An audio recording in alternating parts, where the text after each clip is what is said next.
The first thing I noticed was how hard it was for her to get the words out. Her voice was low, shaky, almost lost under the sound of rain hitting the pavement. Can you drive me home, please? She stood under a broken streetlight, arms wrapped around herself, eyes wide like she had nowhere else to go.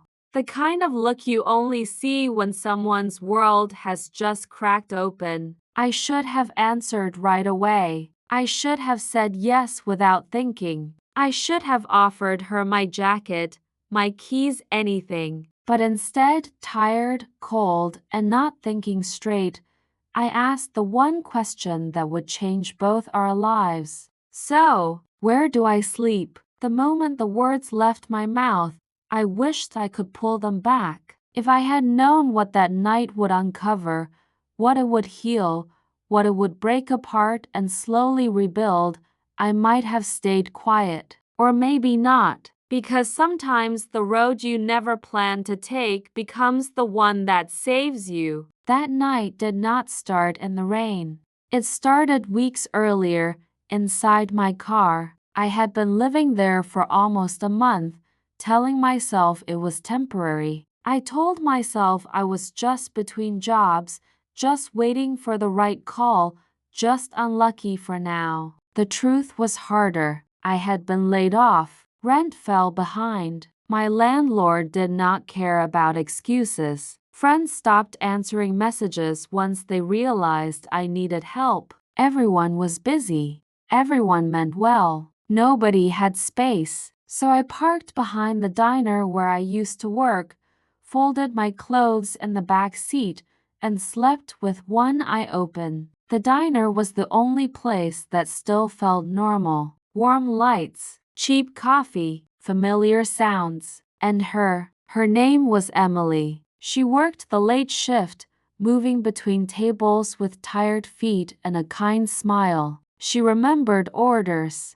She gave free refills when she thought no one noticed. She laughed easily, even on nights when the place was nearly empty. She did not know I slept in my car. She did not know I ordered the cheapest meal just to sit inside longer. She did not know how much her simple smile meant on nights when everything else felt heavy. To her, I was just Jake, a regular, someone who said thank you and meant it. That night, something was different. I saw her come out the back door after her shift ended. She held her apron tight in her hands like she might fall apart if she let go. Her shoulders shook. Her face was wet, and not from the rain. She leaned against the brick wall and whispered, "Please." "Not tonight." I sat there for a moment, unsure. I did not want to cross a line, but I could not just watch her break. I stepped out of the car slowly. "Emily,"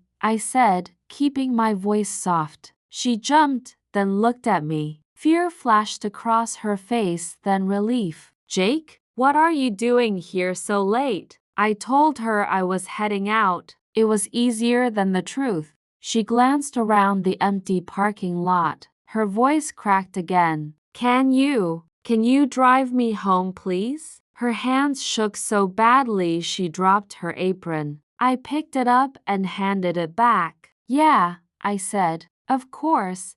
Then, without thinking, tired and worn down, I added, "So, where do I sleep?" Her eyes widened. "What?" I laughed weakly. "Nothing. Bad joke." She did not push. She just got into the car, like she needed to leave that place immediately. The drive was quiet. The kind of quiet that presses against your ears. Halfway there, she spoke. "My ex showed up tonight." I waited. "He keeps coming back." Tonight he grabbed my wrist. Not hard, just enough to scare me. My hands tightened on the steering wheel. "I won't let anything happen to you," I said. She did not answer, but her breathing slowed. When we reached her house, she did not move. She stared at the front door like it might hurt her. "Jake," she whispered, "could you stay for a bit? I don't want to be alone." That was when I realized my question was no longer a joke. It was about both of us. Inside, the house was clean but empty, too quiet. Photos turned face down, a single mug on the counter. "You can sit," she said. She paced the room, arms crossed. "He used to live here," she said. "Some nights it still feels like he never left." She looked at me, embarrassed. "I'm sorry. You probably have somewhere else to be." That is when I told her the truth. "I've been sleeping in my car." She froze. "How long?" 3 weeks. Her eyes filled, not with pity, but something deeper. "Why didn't you say anything?" "I didn't want to be a burden." She sat next to me. "You're not." Those words hit harder than anything else. She made me soup without asking. Real food, warm, steady. "You can sleep on the couch," she said. "You're safe here." The night passed slowly. Neither of us slept much. Around 3 in the morning, she came back into the room. "Are you awake?" "Yeah." She sat on the floor and leaned against the couch. "I don't know why," she whispered, "but I feel safer with you here." I reached down. She took my hand. Nothing rushed, nothing forced. Just two tired people breathing a little easier. Morning light filled the room. She made breakfast. I washed dishes. For a moment, it felt like home. When I stood to leave, she touched my wrist. "Don't go back to your car."